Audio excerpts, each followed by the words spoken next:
Pessoal, tudo bem? Hoje, nossa última aula sobre ação penal, aula de número 4. Na aula passada, nós falamos da ação penal privada e da renúncia. Hoje, nós falaremos do perdão do ofendido e da perempção, resolvendo os exercícios no final, tá bom? Começando, então, com o perdão do ofendido. Perdão do ofendido. Veja bem, senhores. Lembra que eu falei para os senhores que um dos princípios da ação penal privada é a disponibilidade. Disponibilidade significa abrir mão de alguma coisa. Eu te devo um dinheiro, você vai dispor, não quero saber, não vou receber mais do Marciano, desisto, tal. Disponibilidade, você abre mão, você desiste de receber o dinheiro que eu te devo. Na mesma forma, ação penal privada. Ou eu pratico uma calúnia contra você, você entrou com o processo contra mim, antes de sair, de transitar em julgado a sentença, você resolve desistir do processo, dando um perdão para mim, que pratiquei um crime contra você de ação penal privada. Ora, esse perdão caracteriza, na verdade, a disponibilidade da ação penal. Então, estudaremos agora perdão do ofendido. O que você tem que saber do perdão do ofendido? O conceito, o que é o perdão do ofendido? Veja bem, é a desistência de prosseguir com a ação penal privada. É a desistência de prosseguir com a ação penal privada. Professor, tem perdão do ofendido na ação penal pública? Não. Veja bem, imagina que eu pratiquei agora um roubo contra você. Tá certo? O Ministério Público oferece denúncia contra mim pelo crime de roubo. Você, antes da audiência ou antes da sentença, faz amizade comigo, eu peço perdão para você e você resolve me perdoar. Problema nosso, tá certo? O processo vai continuar da mesma forma. Por quê? Porque o perdão do ofendido não surte efeito na ação penal pública. Só na ação penal privada. Cuidado com isso. O perdão do ofendido tem como conceito a desistência de prosseguir na ação penal privada e não na ação penal pública, tá bom?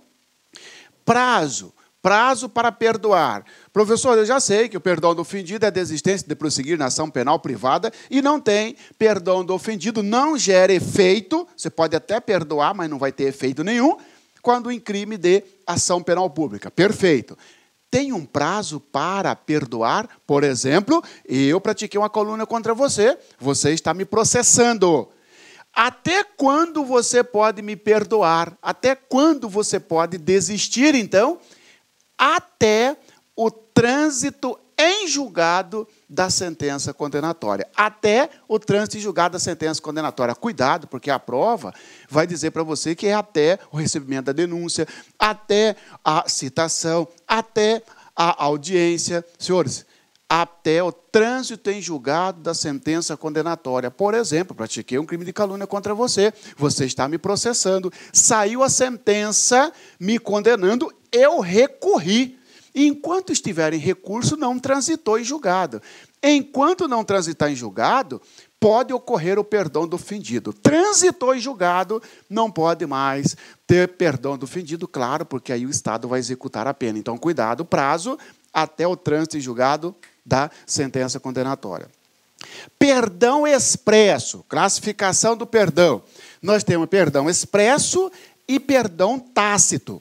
O que é o perdão expresso? Lembra da renúncia expressa na aula passada?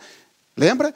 Ora, da mesma forma é o perdão expresso. É aquele em que o ofendido, a vítima, dá uma declaração por escrito, tá certo? Ou a vítima, ou o seu representante legal, se a vítima for menor, ou o procurador com poderes especiais. Dá uma declaração escrita emitindo perdão para o ofendido. Pratiquei uma calúnia contra você, você dá uma declaração me perdoando, essa declaração vai para o processo, tá certo?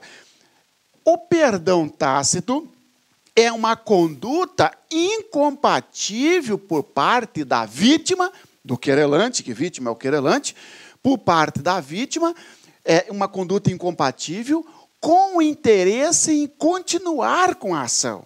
Incompatível por quê? Por exemplo, estou sendo processado por você. tá certo? Você chama para ser padrinho do seu casamento. Ué, para aí.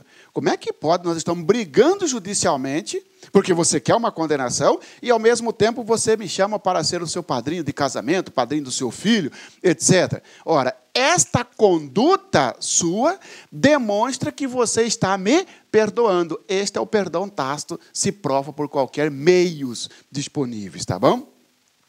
Bilateralidade. Eu falei para os senhores que a renúncia é unilateral. Só depende da vontade da vítima, a renúncia.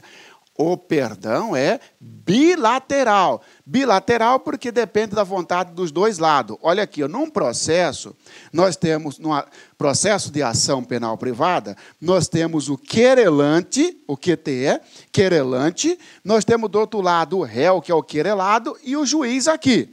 Tá certo? Senhores, um lado, dois lados. O perdão, para gerar efeito no processo, precisa da vontade das duas partes, tanto do querelante, que é o acusador, que é a vítima, o querelante é a vítima. Se eu pratiquei uma calúnia contra você, você é o querelante. Eu, que pratiquei o crime contra você, eu sou o querelado, eu sou o réu. Por que não fala réu, professor? Porque na ação penal privada, o réu ele passa a ser denominado de querelado, tá certo? Isso aqui é quem praticou o crime, isso aqui é o autor do fato. Muito bem, senhores, a bilateralidade significa que a vítima vai emitir o perdão, oferecer o perdão e, para gerar efeito, o querelado tem que dizer se aceita o perdão. Está aí, ó. Bilateralidade, por quê? Porque depende do aceite do querelado. No exemplo fica assim, ó. Eu pratiquei um crime de calúnia contra você, você está me processando. Lá, antes da sentença transitada em julgado, você resolve me perdoar.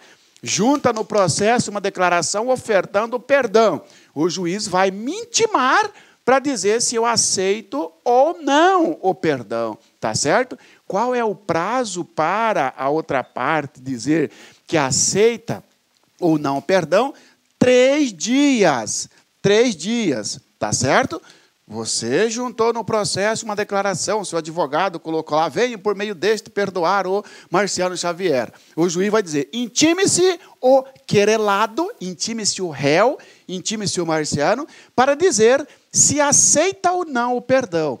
Quando eu for intimado, eu tenho o prazo de 3 dias para dizer se aceita ou não. Cuidado. Professor, veja bem, e se o querelado ficar inerte? Ele ficou em silêncio, não respondeu. Senhores, o silêncio, ele vai gerar da seguinte forma. O silêncio, ele pode dizer, caracterizar aceite, ou ele pode caracterizar recusa. Cuidado, hein? O silêncio sempre caracterizará aceite, falso. Veja bem. O silêncio, da parte do querelado, você emitiu um perdão para mim. Eu fui intimado, tenho o prazo de 3 dias para responder. Eu fiquei quieto, então eu fiquei em silêncio. Concorda? E agora fica a pergunta. O seu silêncio, Marciano, caracteriza aceite ou recusa? Depende. A resposta correta, o que você tem que observar é o seguinte. A intimação do querelado para dizer se aceita ou não o perdão. Quando você disse, eu estou perdoando você, Marciano. O juiz intima, seu Marciano. A intimação, se constar a consequência do silêncio, e se assim operar o silêncio, caracterizará aceite. Por exemplo, o juiz vai dizer lá, intime-se o querelado para no prazo legal manifestar sobre o aceite, vírgula, advertindo-o de que o seu silêncio caracterizará o aceite. Bom, eu pego ali o perdão, falo, é verdade, eu quero ser perdoado. Mas como o próprio juiz já falou que se eu não responder, considera-se que eu aceitei, então não vou nem responder, não vou nem gastar dinheiro com impressora, né? Não. Então, o silêncio, se a intimação constar esta advertência da consequência dele, caracterizará aceite. Se nada constar na intimação e eu não responder, e o querelado não responder, significa que ele recusou. Por exemplo, você está me perdoando, o juiz só colocou lá, intime-se o querelado para manifestar sobre o aceite. Eu fui intimado, nada falei. Se eu não falei e não tinha aquela observação sobre o silêncio, significa que eu estou recusando. Tá bom? Cuidado com aquela resposta. O silêncio sempre vai caracterizar aceite. Depende. Caracterizar aceite se constar na intimação a consequência do silêncio. Tá certo? O prazo para o aceite, 3 dias. Abrangência do perdão. Senhores, abrangência do perdão. Se existir mais de um querelado, o perdão para um a todos se estende. Se existir mais de um querelado, o perdão para um a todos se estende. Que aceitar. Vou te dar um exemplo. Eu e o professor Luiz estamos sendo processados por você, tá certo? Você está nos processando por um crime de calúnia, tá bom? Você resolveu dar o perdão para o professor Luiz. Você não quer me perdoar, só quer perdoar o professor Luiz. Mas a lei diz que o perdão dado para um, ofertado para um, também é como se fosse ofertado para todos. Muito bem. Como você ofertou perdão para o professor Luiz, o juiz vai dizer, intime-se o Marciano Xavier para manifestar sobre o perdão ofertado à outra parte, ao corréu, ou seja, ao comparsa, porque ou perdoa a todos ou não perdoa ninguém. Aí eu recebo a intimação. Eu falo, não, eu não quero ser perdoado, eu quero que o processo vá até o final. Ainda que o professor Luiz tenha aceitado, isso não gera efeito para mim. Como assim, professor? Aqui, pessoal, vou te dar aqui o exemplo. Aqui nós temos um processo. Você está aqui e está processando eu e o professor Luiz. Você resolveu perdoar o professor Luiz. Ofertou perdão para ele. Tá certo? O professor Luiz aceitou. Senhores, ofertou o perdão para um, automaticamente o juiz vai mandar também me intimar para dizer se eu aceito o perdão dado ao professor Luiz, porque a lei fala, o perdão dado para um a todos beneficiam, a todos se estende. Agora veja bem, quem aceitar, imagina que eu recusei, tá certo? Eu recusei, falei, eu não quero o perdão. O professor Luiz sai fora do processo e continua no processo só você contra mim. Entendeu? Então fica assim, qual que é a abrangência do perdão? O perdão dado a um, a todos se estende, gerando efeito apenas quanto a quem aceitar. Tá bom? Beleza.